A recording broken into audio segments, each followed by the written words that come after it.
You know, when we think about someone who's super intelligent, we usually picture a life that's just easy. Effortless success, brilliant solutions, the whole deal. But what if that's only half the story? The truth is, having a highly active mind is way more complex, and it often comes with its own set of quiet and, frankly, really misunderstood challenges. And this quote just hits the nail on the head, doesn't it? There's this massive disconnect between what people think it's like and what it's actually like. Sure, a sharp mind is an incredible tool, but it can also build these internal and social hurdles that most people just never ever see. So let's just dive right in and start breaking down this whole idea, this genius paradox.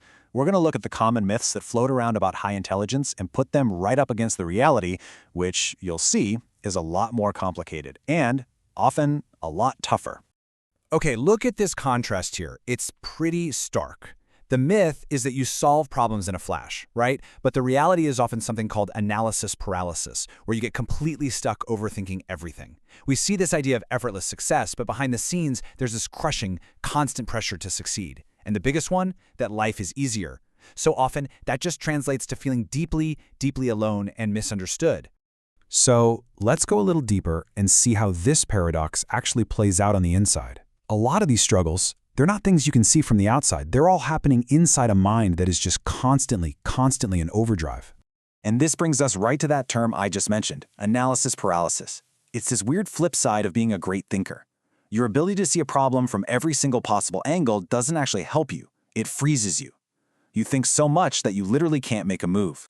And wow, this quote just perfectly captures that feeling. It's like having a computer with 100 tabs open at all times. It is a relentless inner monologue. You're replaying conversations, analyzing events, going down endless what-if rabbit holes. While other people can just move on, a mind like this can get trapped in these loops for hours or even days. Now, this ties directly into another one of these internal battles, something called maladaptive perfectionism. And listen, this isn't just about having high standards or wanting to do good work. Oh no.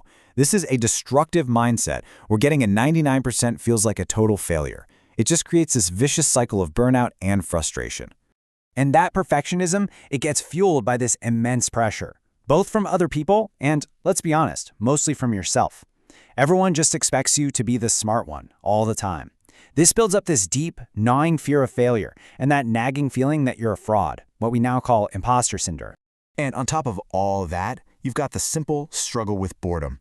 A highly intelligent brain needs stimulation. It craves complex problems to solve. So routine, repetitive tasks, they don't just feel kind of boring, they can feel physically, painfully dull. This can lead to procrastination, not because you're lazy, but because your brain is just desperate for a real challenge. All right, so as you can imagine, these internal battles, they don't stay internal for long. They often spill right over into our social lives, and that's where this sense of disconnect from other people really starts to grow. Let's dig into why it can be so hard to form those deep, meaningful connections. I mean, this slide just lays out the core issues so perfectly. You crave depth, you want to talk about big ideas, but so much of the world runs on small talk about the weather. You feel misunderstood because the way you think is just different. And you find yourself questioning norms and traditions that other people just accept without a second thought, which can sometimes make you look like you're being difficult. It's almost like having a superpower you can't turn off. You see the subtle patterns in conversations, the little inconsistencies in what people say versus what they actually do, maybe even the hidden motives behind their actions. And let me tell you, processing all of that extra data all the time is just mentally exhausting. And this heightened awareness, it often goes hand in hand with high empathy. And that can lead to this really interesting phenomenon, emotional contagion. This is where you don't just understand that someone is sad or anxious. You actually feel it. You absorb the emotional vibe of a room, and you end up carrying around burdens that aren't even yours to carry. It can be incredibly heavy. So after hearing about all these struggles, it's pretty easy to feel like, wow, this is a total burden. But this final and honestly most important part of our explainer today is all about reframing that whole perspective. Because this isn't a curse, it's a gift. It just needs to be understood and managed in the right way. Let's just pause on that for a second. Your mind is not a curse. It is a rare gift.